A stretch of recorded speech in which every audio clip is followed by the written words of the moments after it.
I mentioned some few things in the last lecture, but I want you to come with me into the same book of Jeremiah. Praise be to God.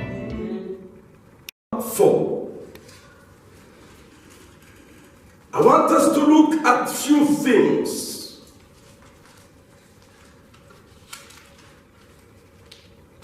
Verse 6 to verse 9.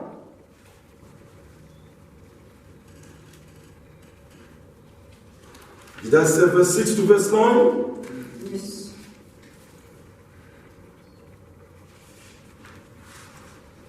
So verse 6 says this.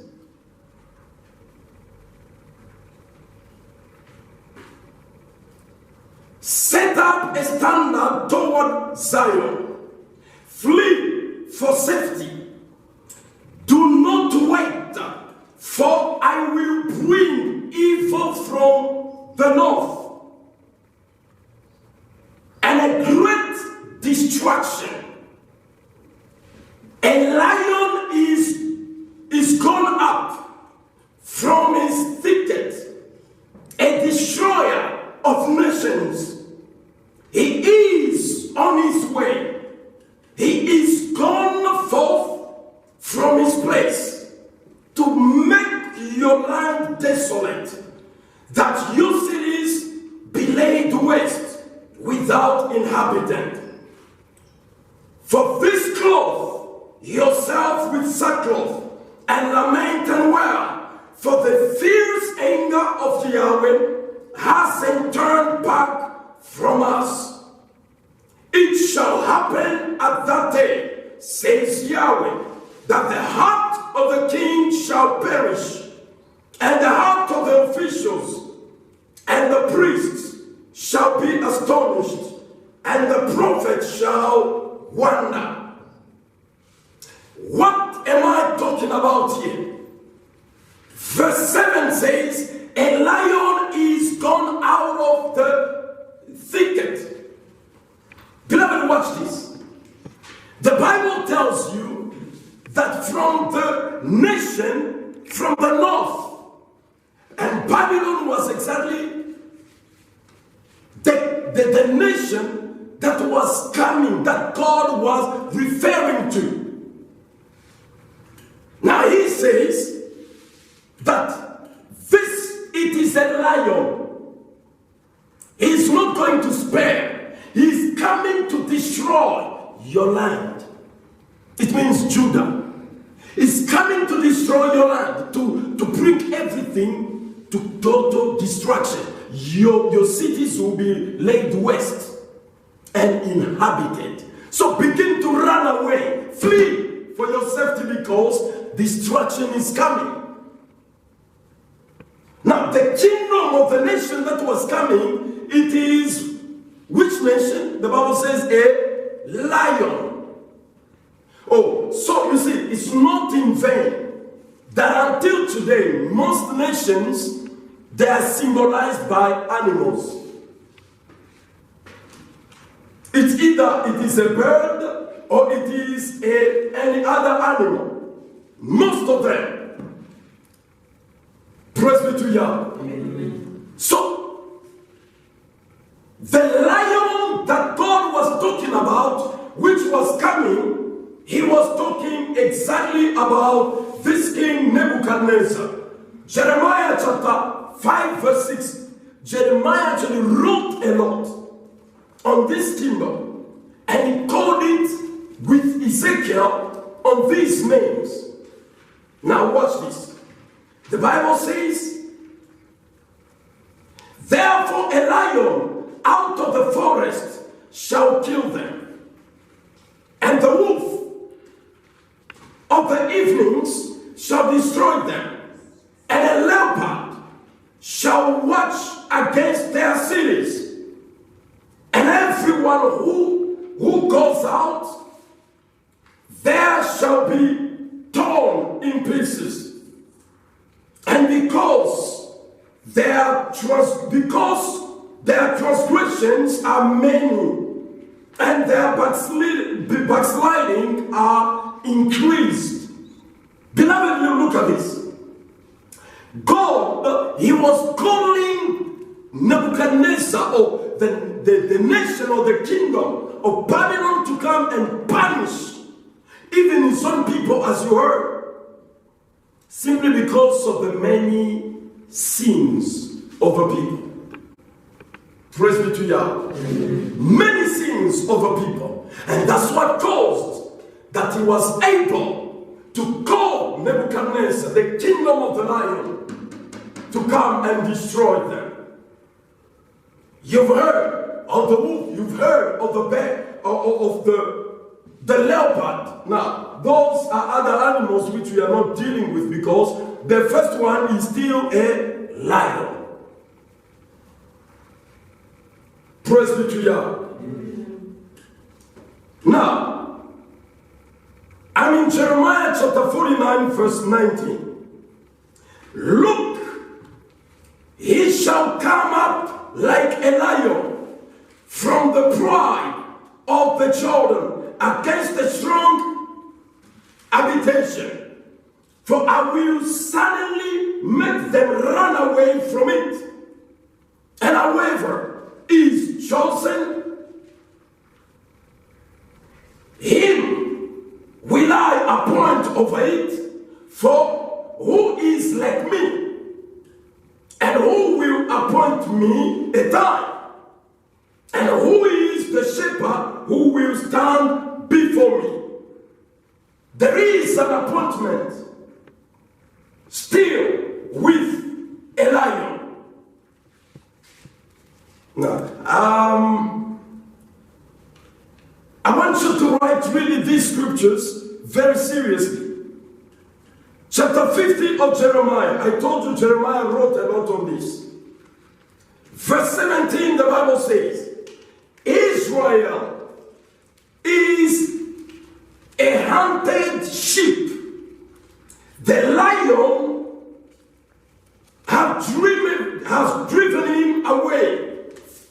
First, the king of Assyria devoured him, and now, at last, Nebuchadnezzar, king of Babylon, has broken his bones. Beloved, hear this. The Bible tells you that Israel is a hunted sheep, Before the kingdom of Babylon came, I told you, the kingdom of Assyria was ruling. The Bible says even the kingdom of Assyria still came to destroy Israel. In fact, the Assyrians, they are the ones who took those who are known as the 10 tribes of Israel, and they never returned to their homeland. But nevertheless, he says, the lions have driven him away. And among these lions, he is speaking about these two nations of Assyria, and this one specifically of Nebuchadnezzar, the king of Babylon, who has broken his bones. I don't know if you understand these things. Now you're going to see that it wasn't something strange. That Daniel in chapter 6, he was thrown into the den of what? Lions. So lion was a very important emblem. Can you imagine that they were keeping a lot of them right into the den? Praise be to Yahweh. Although it became during the time of another kingdom, but still it was in Babylon. Hallelujah. Amen. So beloved, we need to understand that this Babylon is the one which is depicted as a lion. Now, God used it for him to be able to destroy so many nations at that time. He used Babylon to destroy the nation of Assyria, that vast empire of that time. And now, Jeremiah chapter 25 and verse 9, the Bible says, look, I will send and take all the families of the north, says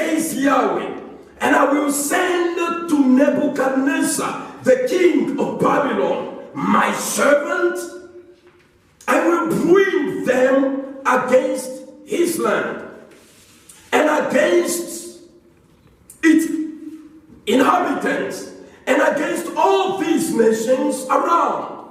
And I will utterly destroy them and make them an astonishment and an hissing, a perpetual desolation. Now they're talking about what's going to happen to Babylon. How God is going to use other nations to destroy Babylon, but he underlines something. That Babylon, he says, I will send to Nebuchadnezzar, king of Babylon, my servant. Did you hear that word?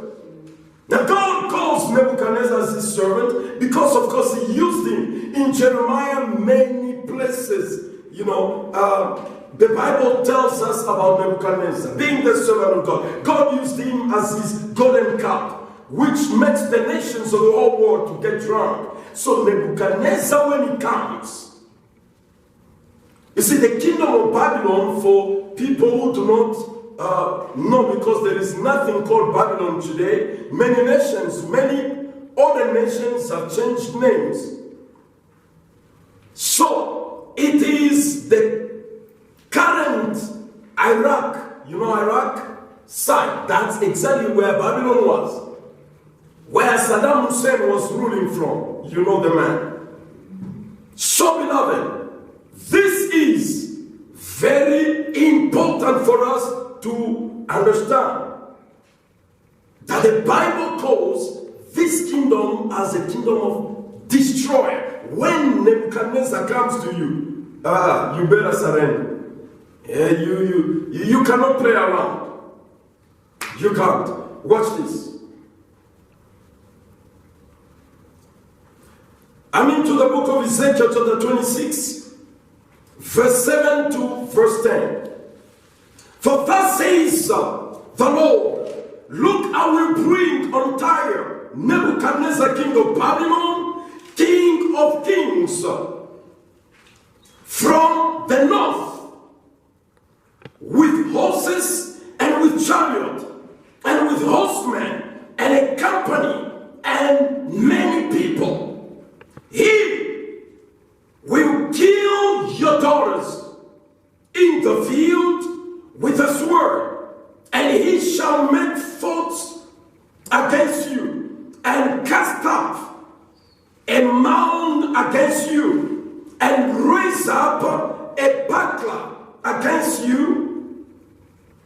He shall set his battering engines against your walls, and with his axes he shall break down your towers.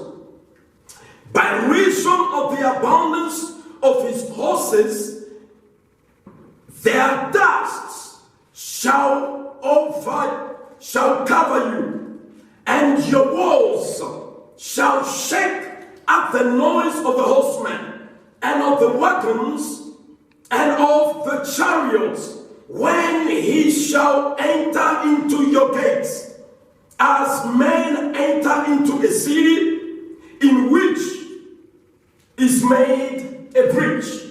Beloved, look, God is saying he's going to bring against the Phoenicians, he'll bring against Tyre, the king from the north, Nebuchadnezzar, the king of Babylon, and he calls him the king of kings. In the whole world, it was this lion that was ruling. And it was coming from far. I don't know if you understand why it is having the wings, able to fly from afar. But very terrible to destroy strong nations. I'm saying to destroy which kind of nations? Not weak nations. So this is why the Bible teaches us about this kingdom, that the heart of a man should be given. It must now stand. So God could change the position of the kingdom. Remember, the Bible says in the book of Daniel chapter 2 that God changes times and seasons. It is God who set up kings and disposes others. It is God and no one else. Praise be to Yahweh. Amen. Let me read something. Jeremiah 50, verse 30 to 32. The Bible says this. Therefore, a young man shall fall in her streets, and all her men of war will be brought to silence in the day. In that day, says Yahweh, look, I am against you, you proud one. Hear this. Says the Lord Yahweh of hosts, for your day has come, and the time that I will visit you. The proud one shall stumble and fall, and none shall raise him up. And I will kindle a fire in his cities, and it shall devour all who are around him. Now, you see, this nation, it was symbolized by pride. Do you understand? Nebuchadnezzar, for him to be brought low, God had to punish him. And that's why in chapter 5, you went to learn that God had to speak through Daniel when you remember the handwriting? God had to definitely explain through Daniel that your father, God had to punish him. But you, his grandson, you did not learn a lesson. You became too proud. You see, pride is something that is not for one nation. I told you something about the Antichrist in other lectures, that this man, the Bible says, that is going to lift up his heart against God. He'll open his mouth, he'll curse God, he will insult God, and all those who are in heaven. The false prophet will do the same. Can you imagine? Both Daniel and Revelation tells us the same story. So now you see that pride is something that is taking the heart of all the high exalted people. And all the nations, they're having the same attitude. And they do not even learn. Can you imagine that in the same kingdom, you know what happened to your grandfather before Nebuchadnezzar? You know the story, but you do not want to humble yourself. Now God resists the proud. He gives favor to the humble. Beloved, before I go to close, I want to just explain some little things. Praise be to God. Amen. This kingdom of Nebuchadnezzar, it was so great, it was so marvelous, and on this one I want to tell you there is a lesson that all of us we have to learn. We must break pride from our lives. Because if you want to lift yourself, God is going to bring you down. Amen. And it is dangerous when God brings someone down. No matter how God lifts you up, how God blesses you, how God uses you. You know, these things are... The pride issue is not a matter of members, even pastors. It's not just for pagans, even Christians. That we have been trapped easily. But we need to resist the devil. And the Bible says, resist the devil, he will flee from you. Make sure that As the Bible says in the book of Philippians chapter 2, from verse 5, the Bible says, let these thoughts or this attitude which was in Christ Jesus should be in you as well. That he who existed in the form of God, he did not take it as robbery to be equal with God, but he humbled himself and he made himself like a servant. Now you see, now when Jesus came even on earth, he said to his disciples, that you call me Lord or Master, it is true. That's who I am. But I do not want to be served, but I came for me to serve you.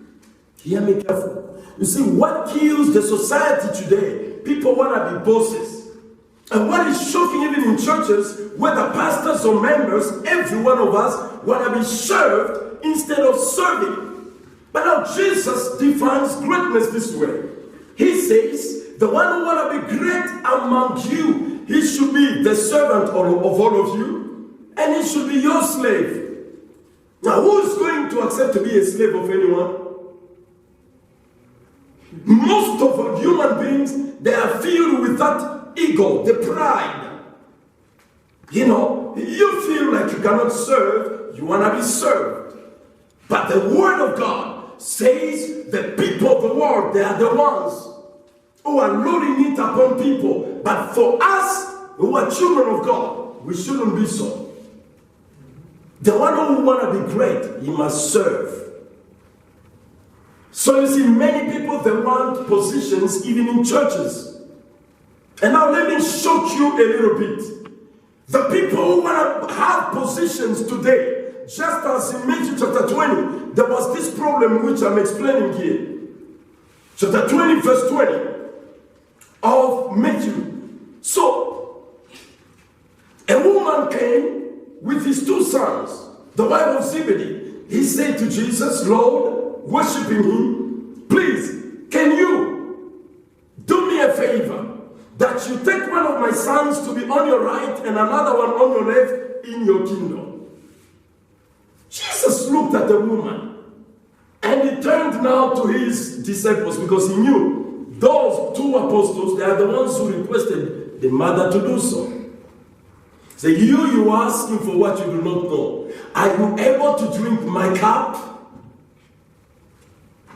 You see, by the time Jesus was speaking with them, then others started laughing, mocking them. And that's why Jesus said now to them, he explained that no, greatness in the kingdom is not like that. You don't load it upon people, no.